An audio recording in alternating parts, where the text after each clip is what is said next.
सलाम करता हूं। सभी मंच पर उपस्थित और हमारे श्रोतागण, उनको मैं नमस्कार करता हूं।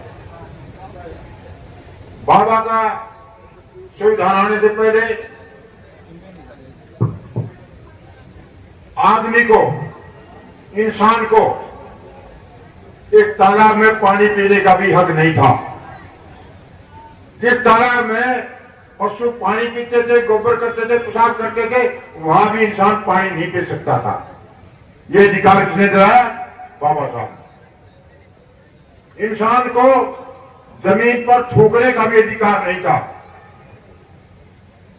देश समाज के लोगों को गले में हंडी डाल के रखनी पड़ती थी, क्योंकि वो जमीन पर थूक नहीं सकते थे।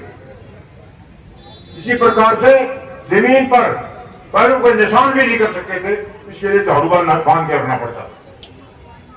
इतनी बुरी हालत थी। तो ये सारा जो हमारा संताप था, ये बाबा साहब ने दूर किया। और उन्होंने क्या मंत्र दिया? 3 बात है ध्यान रखने की। पहली बात कि शिक्षित रहो, एजुकेटेड रहो। दूसरा, यूनाइटेड रहो, एक रहो। तीसरा, संघर्ष करो।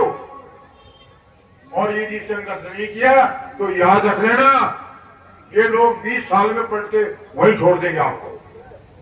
और जाट भी से शामिल है। मैं जाट हूं और मैं सीआरपी से कमांडेंट रहा गया था। अभी 80 साल का हो गया हूं, तो मैं ये बता सकता हूं, मेरा अनुभव है। और जाट आंदोलन चलाया था हमने। यदि जागरूक नहीं है तो आप लोगों को, हम लोगों को ये 20 साल में वही भेज देंगे। 20 साल लगेंगे, जहां पहले थे हम वही भेज देंगे। और यदि आप सत्य अनुयायी हो, सत्य फॉलोवर हो बाबा साहब के, तो बाबा साहब ने क्या बोला था कि मैं हिंदू पैदा हूं लेकिन हिंदू मरूंगा नहीं। और इसी बात से मैंने सीखा, ये सच्ची बात बोल रहा हूं, मैंने को वोट नहीं लेनी आप लोगों से। यही बात मैंने सीखी और मैंने सोचा बाबा साहब की तरह कि मैं हिंदू पैदा हुआ था लेकिन हिंदू मरूंगा नहीं। और आज से 4 साल पहले मैं वहां अमृतसर जाकर के सिख बन गया। और सिख भी कौन सा? अमृतधारी। 3 कैटेगरी की सिख की, एक होता है शहरधारी, दूसरा केसधारी, तीसरा सब ऊपर होता है अमृतधारी, जो 5 चीजें रखता है, 5 तकान बोलते हैं उसको। तो आज मैं क्या हूं? अमृतधारी सिख हूं और सिख ही बनूंगा। तो इसलिए आप जो पक्के फॉलोअर हो, तो ये जो 3000 साल से जो वोट के घूम रहे हो नकली होता हिंदू नाम का, मैं सबके सामने बोल रहा हूं यहाँ, हिंदू कोई धर्म नहीं है। हिंदू बिल्कुल भी धर्म नहीं है।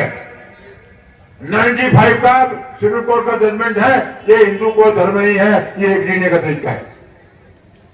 इसमें बुरा मानने की बात नहीं कुछ भी, आपको मानना तो मानो, ये जजमेंट है सुप्रीम कोर्ट का। इसलिए यदि आप सच्चे हो फॉलोअर, तो आप हिंदू नहीं रहोगे। आप बौद्ध बनो या और कुछ ही बनो, ये नकली ड्रामा बंद करो।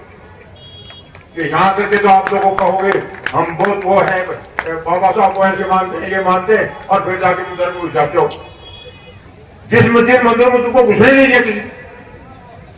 आप जैसी हालत हमारी राजस्थान में और सिंध में थी जाटों की, हम अलग नहीं है।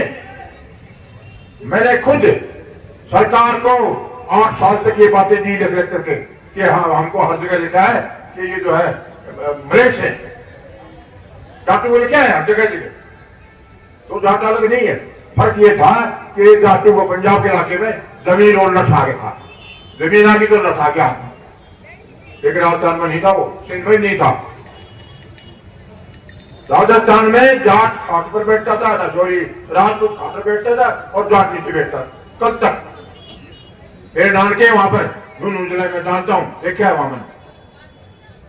कहने का मतलब ये है कि आप जो सिख से बोले हो तो जो है ना, ये हिंदू धर्म का वापदा छोड़ दो। और मैं आज तक 4 साल में कभी किसी मंदिर में नहीं गया हूं और नहीं जाऊंगा, क्योंकि मैं सिख हूं और मैं सिख हूं तो सिर्फ गुरु के आगे सिख झुकाऊंगा, बाकी किसी के आगे सिख नहीं झुका सकता हूं, क्यों मैं सच्चा सिख हूं, अमृतधारी सिख हूं। तो आप जो है सच्चे भक्त बनो बाबा साहब के, तब तो कोई फायदा है। नहीं तो भाई साल में एक हो जाओ, चले जाओ, वो तो अपना ड्यूटी कर गए आपके लिए, इसमें कोई शक नहीं। लेकिन आप लोग करके दिखाओ कि वाकई में तुम फॉलोअर हो। मैं सच्ची बात बोल रहा हूं। मैंने बाबा साहब से ये सिक्की बात के लिए चलते यहाँ आया हूं गांव से बोलने के लिए। मेरी बात मैंने यही बोला था, कोई भाषण नहीं देना, और मुझे उम्मीद है कि मेरी बात आप लोगों को समझ में आई है। शिक्षित रहो, क्योंकि काम पूरा नहीं हुआ है।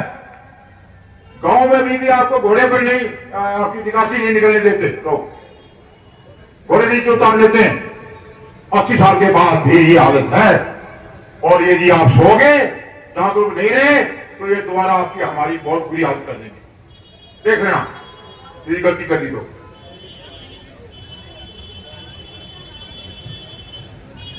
जय बाबा भीमकर के जय हो।